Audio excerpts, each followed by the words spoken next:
오늘 말씀은 고린도후서 1장 6절의 말씀입니다. 우리가 환난당하는 것도 너희가 위로와 구원을 받게 하려는 것이요 우리가 위로를 받는 것도 너희가 위로를 받게 하려는 것이니 이 위로가 너희 속에 역사하여 우리가 받는 것 같은 고난을 너희도 견디게 하느니라. 사도 바울이 고린도 교인들을 향해서 대단히 사랑과 또 정말 은혜의 말을 계속해서 하고 있습니다. 환난당하는 것도 너희가 위로와 구원을 받게 하는 것이요 또 우리가 위로받는 것도 너희로 위로받게 하려는 것이라 그랬습니다. 복음을 전해서 예수를 믿어야지 구원을 받습니다. 그것은 평안 가운데 이루어지지 않았습니다. 항상 많은 반대와 핍박과 어려움이 따랐습니다. 그렇지만 너희들이 예수 안에서 하나님의 위로를 받고 하나님과의 관계가 회복돼서 영원한 생명을 얻게 하려고 우리가 고난과 핍박 가운데서도 복음을 전했다. 또 우리가 하나님께 위로를 받는 것도 우리만 위로받고 끝나는 것이 아니라 그 위로로 말미암아 지금 고난 가운데 또 분열 가운데 많은 갈등 가운데 상처를 주고받고 있는 고린도 교인들이 위로받게 하려는 것이다. 이것이 하나님의 뜻이라는 것입니다. 그래서 바울은 하나님에 대해서 하나님이 어떻게 일하시는가에 대해서 많은 경험을 통해서 깊이 깨닫고 있는 사역자라는 것을 알 수가 있습니다.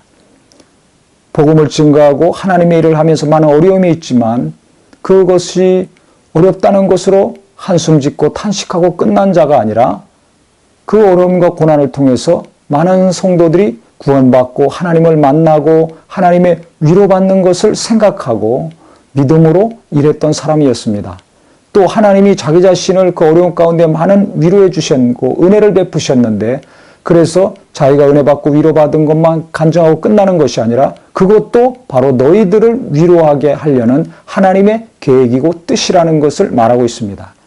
그래서 고난을 받든지 또 위로를 받든지 다 너희가 위로받게 하려고 하나님이 나를 쓰시고 인도하신 것이다. 라고 고백을 하고 있습니다. 고린도 교인들을 얼마나 사랑하고 있는가.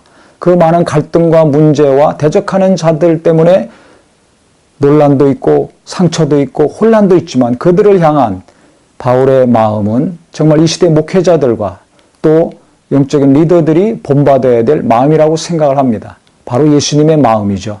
예수님이 이 땅에 오셔서 고난받으신 것이 바로 우리에게 영원한 생명을 주시려고 하신 거 아닙니까? 하나님과 끊어졌던 관계를 회복시키시려고 하신 거 아닙니까? 또 하나님의 사랑을 아들이신 예수님이 이 땅에 오셔서 계속 집중적으로 받으신 것은 본인만 위로받고 끝나신 것이 아니라 그 은혜와 사랑이 우리에게 계속 전달되도록 하시기 위함이었습니다. 그래서 참 그리스도인이라면 참 목자라면 어떤 어려움과 고난과 아픔과 갈등이 있다 할지라도 하나님이 맡겨주신 영혼과 성도들에 대해서 긍휼히 여기는 마음, 그들을 위로하고자 하는 마음이 있을 것이고 또 하나님의 위로를 많이 받고 은혜가 풍성하다면 자기만 기뻐하고 좋아하는 것이 아니라 누군가를 또 위로하고 격려하는 거룩한 입술이요, 손길이요, 발걸음이 될 것입니다. 그래서 그가 그렇게 고백한 다음에 뭐라고 또 하냐면 이 위로가 너희 속에 역사하사 하나님이 바울을 통해서 주신 위로가 참 목자들을 통해서 주신 위로가 너희 속에 흘러들어가서 역사해가지고 우리가 받는 것 같은 고난을 너희도 견디게 하느니라. 예수 믿으면서 받는 많은 핍박과 환난과 어려움들이 동일하게 고린도 교회 교인들에게도 있었는데 그 어려움을 어떻게 견디는가? 바로 하나님의 위로가 임했을 때 우리에게 임한 위로가 너희 속에 들어가서 우리로 말미암아 너희가 위로받을 때 그 고난을 견딜 수 있다는 것입니다. 다시 읽겠습니다. 이 위로가 너희 속에 역사하여, 즉 하나님의 위로죠. 어느 누구를 통해서 하나님이 역사하시든지 하나님의 위로가 성도들에게 임했을 때 우리가 받는 것 같은 고난을 너희도 견디게 하느니라.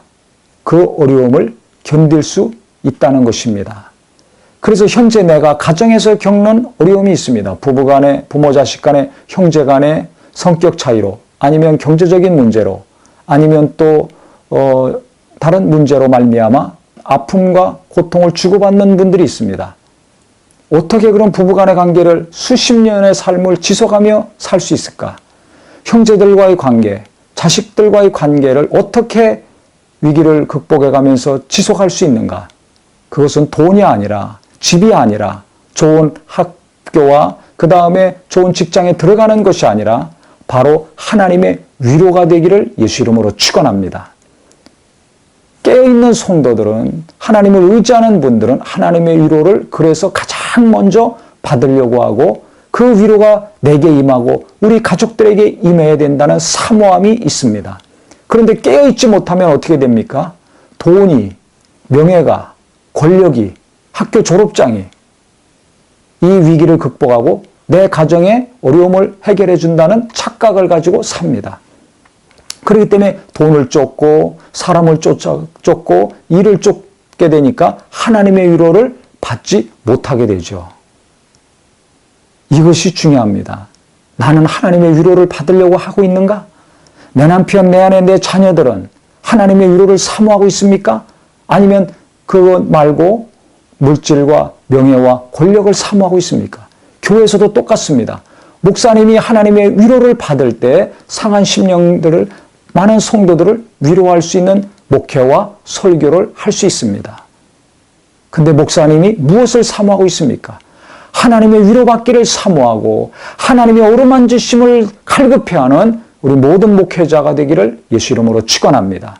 또 성도님들은, 교회에서 중요한 일을 하는 분들은 무엇을 사모하고 있습니까? 교회에서 많은 자들이 인정해주는 높은 자리, 많은 자들의 이목을 끌 수 있는 직분을 사모하고 있습니까? 많은 사람들 앞에 서는 것을 좋아하고 있습니까? 그것이 아니라 하나님의 위로가 되길 바랍니다. 그랬을 때 교회의 어려움을 극복해 가고 사업의 어려움, 가정의 어려움, 개인적인 어려움들을 계속 견디면서 극복해 나갈 수가 있습니다.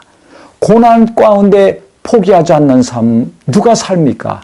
의지가 강한 사람이 아니라 하나님의 위로를 받은 사람입니다. 어려움이 있는 가정, 어려운 사업, 갈등과 아픔이 있는 교회, 문제가 많은 자녀들, 어떻게 유지하면서 그 자식을 키우고 교회에서 직분을 감당하고 계속 목회하고 예배하고 사업도 하고 부부관계, 형제들과의 관계를 지속할 수 있는가? 그것은 다른 어떤 것이 아니라 하나님의 위로가 임했을 때 평안한 부부, 행복한 가정, 하나님의 위로가 임했을 때 목사님의 심령이 평안하고 성도들의 심령이 평안해서 은혜가 넘치는 기쁨의 교회가 될 수 있을 것입니다.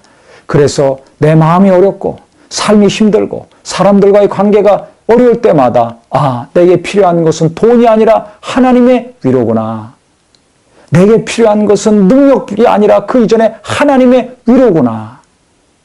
라는 것을 잘 아셔서 우리 모든 성도님들이 가정에서나 일터에서나 교회에서나 항상 하나님의 위로를 구하고 하나님이 긍휼히 여기셔서 어루만져 주시는 귀한 심령이요, 가정이요, 교회가 되기를 예수 이름으로 축원합니다.